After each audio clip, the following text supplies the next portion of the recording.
Hi hello I'm PNR.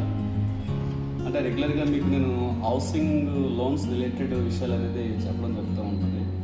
ఈరోజు topic ఏంటంటే some of the customers ఉంటారు, అంటే వాళ్ళకి ఇంకా ఏ డాక్యుమెంట్ ఉండదు, ఎప్పుడో పూర్వం ఇచ్చిన పట్టాలు ఉంటాయి, లేదా ఏదన్నా అన్రిజిస్టర్డ్ డాక్యుమెంట్స్, అంటే వాళ్ళు రాసుకునే డాక్యుమెంట్స్ ఉంటాయి.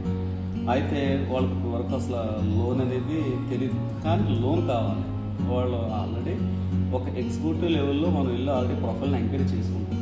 ఓకే, టెక్నికల్ సైడ్గా ప్రాపర్టీ బాగుంది, లీగల్ హెయిర్స్తో ఇష్యూస్ ఏమైనా చూసుకుంటాము, ఇవన్నీ ఓకే.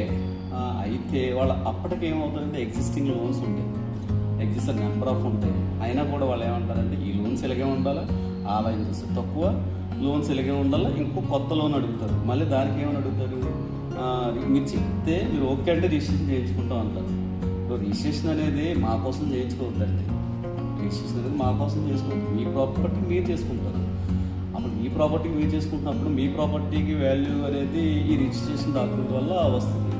ఇప్పుడు ఏంటంటే మీరు చెప్పండి, మీరు 100% అని, నేను 100% నేను ఎలా చెప్తానండి, 100% నేను చెప్పలేను కదా. నా మీద నా కింద ఓల్డ్ డిపార్ట్మెంట్స్ ఉంటాయి, సో వాళ్ళందరూ ఎంక్వైరీ చేయాలి కాబట్టి ఇవన్నీ ఉంటాయి కాబట్టి 100% నేను చెప్పను. ఈ ప్రాపర్టీకి మీరే డాక్యుమెంట్ అనేది చేసుకోవాలి. డాక్యుమెంట్ చేసుకుంటే అప్పుడు దాన్ని బట్టి మనం ఇప్పుడు నెంబర్ ఆఫ్ కంపెనీస్ ఉన్నాయి, మీ దగ్గర అవ్వకపోతే ఇంకో దిక్కున అవుతుంది అని మనం అనుకోవాలి తప్ప 100% భరోసాని నేనే ఎలా ఇస్తానండి, ఇవ్వలేను కదా. కాబట్టి ఆ థింక్ అనేది మీరే మలుచుకోవాలి. ఓకేనా? Thank you.